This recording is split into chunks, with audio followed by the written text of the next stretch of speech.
നമസ്കാരം. ഒരു നിയമം ഭരണഘടനാനുസൃതമാണോ അല്ലേ എന്ന് പരിശോധിക്കാൻ 7 വർഷമെടുത്ത സുപ്രീം കോടതി ഒടുവിൽ അതിൻ്റെ വിശദാംശങ്ങൾ കൈമാറാൻ 4 മാസം സമയം അനുവദിച്ചാൽ പോലും അത്ഭുതപ്പെടാനൊന്നുമില്ല. പശു ചത്ത് മോരിൻ്റെ പുളിയും പോയി എന്ന് പറഞ്ഞതുപോലെയാണ് ഇപ്പോൾ ചില കോടതി നടപടികൾ എന്നതാണ് ഈ ചിന്തയ്ക്കാധാരം. ഇലക്ട്രൽ ബോണ്ടുകളുടെ വിശദാംശങ്ങൾ വെളിപ്പെടുത്താൻ SBI സുപ്രീം കോടതിയിൽ ജൂൺ അവസാനം വരെ സമയം ആവശ്യപ്പെട്ടതാണ് ജനാധിപത്യ വിശ്വാസികളെ അസ്വസ്ഥരാക്കുന്നത്.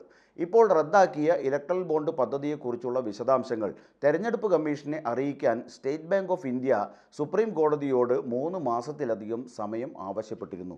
മാർച്ച് 6 എന്ന കോടതി നിർദ്ദേശിച്ച യഥാർത്ഥ സമയപരിധി പിന്തുടരുന്നതിലെ ബുദ്ധിമുട്ടുകൾ ചൂണ്ടിക്കാട്ടിയാണ് ബാങ്ക് ഈ വർഷം ജൂൺ 30 വരെ സമയം ആവശ്യപ്പെട്ടത്.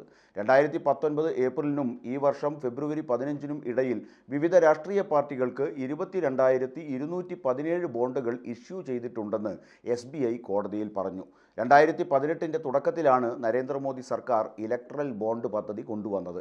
അതിലൂടെ ഇന്ത്യയിലെ കമ്പനികൾക്കും വ്യക്തികൾക്കും രാഷ്ട്രീയ പാർട്ടികൾക്ക് അജ്ഞാതമായി സംഭാവന നൽകാം എന്ന നില വന്നു. ഫെബ്രുവരി 15 ഉത്തരവിൽ ഇലക്ട്രൽ ബോണ്ടുകൾ വോട്ടർമാരുടെ വിവരാവകാശത്തിൻ്റെ ലംഘനമാണെന്നും അവ വിതരണം ചെയ്യുന്നത് നിർത്താൻ SBIയോട് ഉത്തരവിട്ടെന്നും സുപ്രീം കോടതി 7 വർഷത്തിന് ശേഷം ഉത്തരവിട്ടു. 2019 ഏപ്രിൽ 12-ന് പുറപ്പെടുവിച്ച ഇടക്കാല ഉത്തരവിനും അതിൻ്റെ വിധിന്യായ തീയതിക്കും ഇടയിൽ വാങ്ങിയ ഇലക്ട്രൽ ബോണ്ടുകളുടെ വിശദാംശങ്ങൾ നൽകാനും ബാങ്കിനോട് ഉത്തരവിട്ടിരുന്നു. ഈ വിശദാംശങ്ങളിൽ ബോണ്ടുകൾ വാങ്ങിയ തീയതി, അവ വാങ്ങിയവരുടെ പേരുകൾ, ബോണ്ടുകളുടെ മൂല്യങ്ങൾ എന്നിവ ഉൾപ്പെടുത്തണം എന്നും കോടതി ആവശ്യപ്പെട്ടിരുന്നു.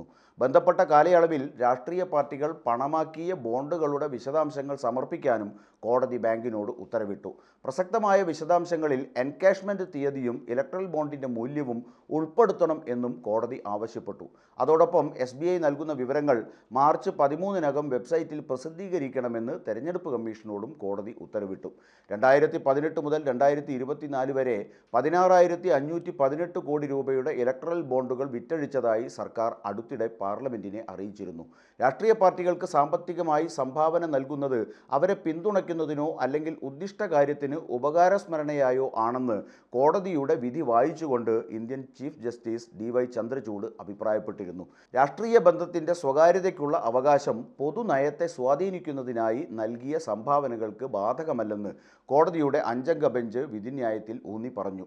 എന്നാൽ ആ വിധിയുടെ അന്തസത്തയെ അട്ടിമറിക്കുന്ന നിലപാടാണ് ഇപ്പോൾ സ്റ്റേറ്റ് ബാങ്ക് ഓഫ് ഇന്ത്യ സ്വീകരിച്ചിരിക്കുന്നത്.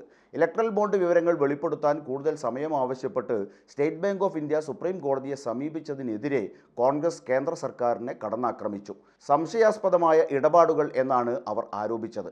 രാഷ്ട്രീയ പാർട്ടികൾ ക്യാഷ് ചെയ്ത ഓരോ ഇലക്ട്രൽ ബോണ്ടിൻ്റെയും വിശദാംശങ്ങൾ കോടതിയിൽ സമർപ്പിക്കാനുള്ള കാലാവധി ജൂൺ 30 വരെ നീട്ടണമെന്ന് ആവശ്യപ്പെട്ട് SBI സുപ്രീം കോടതിയെ സമീപിച്ചത് അദാര്യവും ജനാധിപത്യ വിരുദ്ധവും നീതിന്യായ വ്യവസ്ഥയോടുള്ള വെല്ലുവിളിയുമാണ് എന്ന് കോൺഗ്രസ് അധ്യക്ഷൻ മല്ലികാർജ്ജുൻ ഖാർഗെ കുറ്റപ്പെടുത്തി.